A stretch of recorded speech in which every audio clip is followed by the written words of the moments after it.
Hi, I'm Dave Curran. Welcome to Wilderness Living Work. Today we're going to be unpackaging my new toy.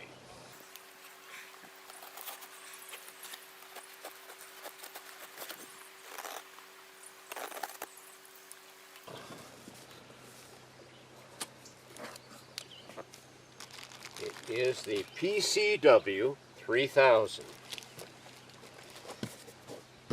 It is well packaged, as you can see.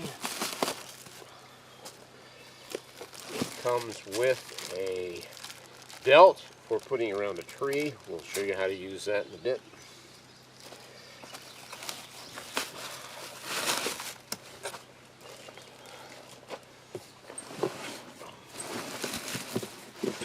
And this is a unit.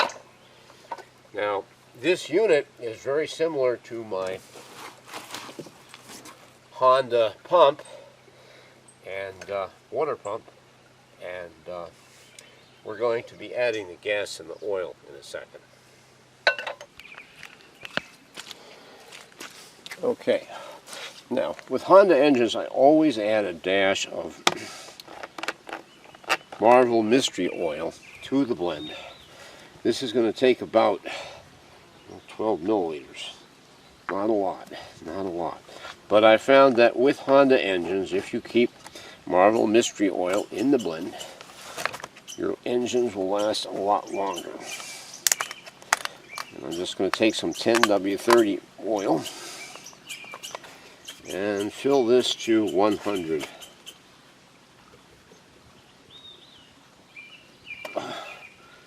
That looks pretty good.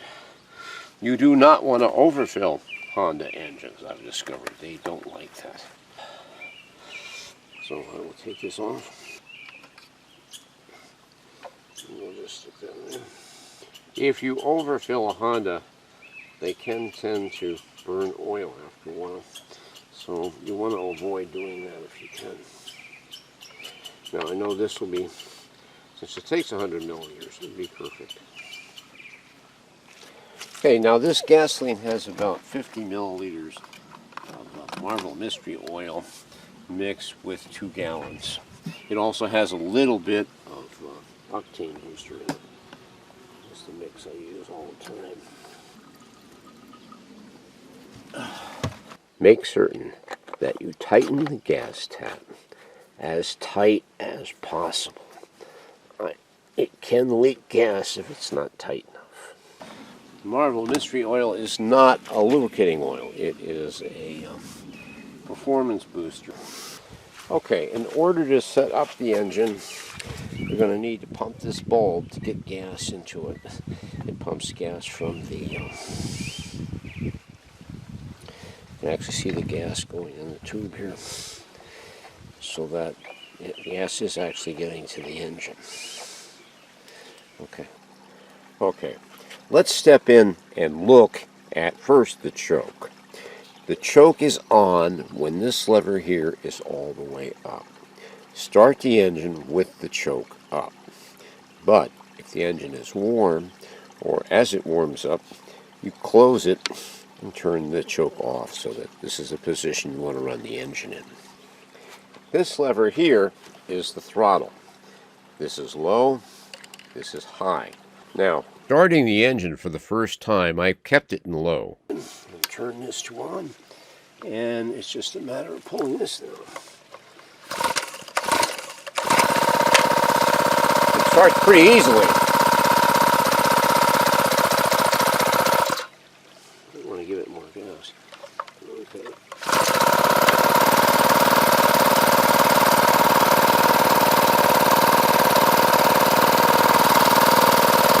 Now I'm going to let it run for 5 minutes.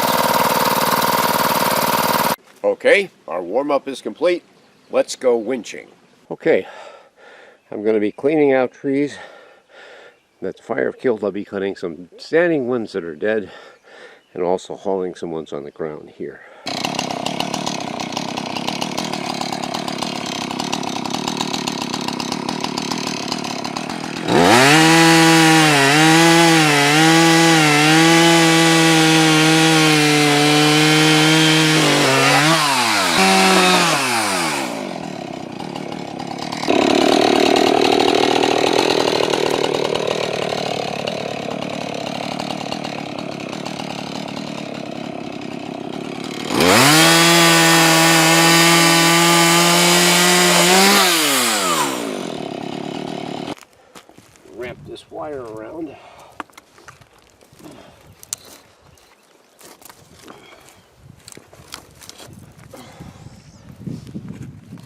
Now, I got my strap unbundled. It's important that they don't wrap around the tree because they need to be able to pull evenly when the thing gets pulled on. These ends hook on to the hooks.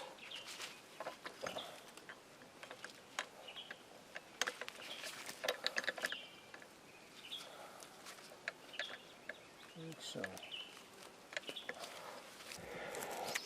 Now, once I get it going, I'm going to put this in here and wrap it 4 times around.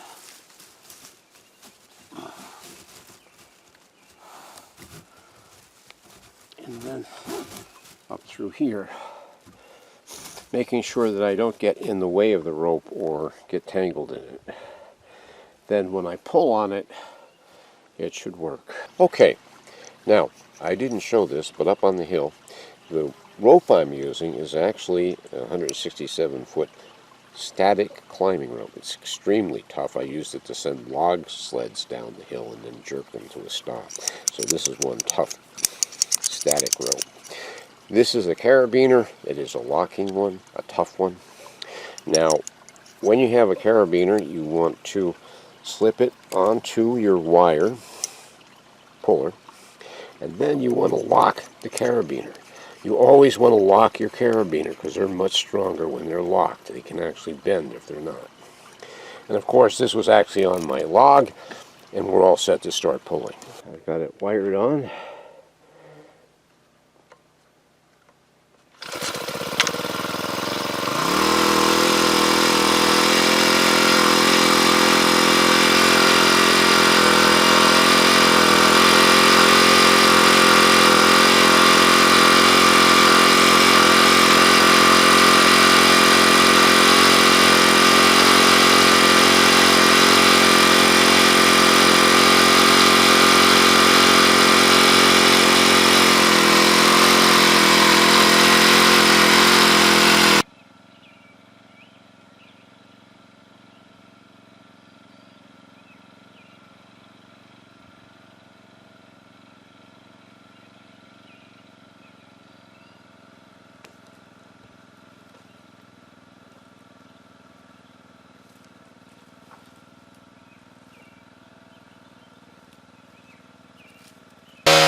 While towing, it's important to keep an eye on the log. For example, here, the log I'm towing has gotten pulled under a cross log, which is frozen in place.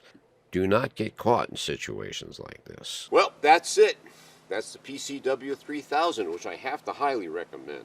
You see, my log is down, and this is going to save me a lot of trouble.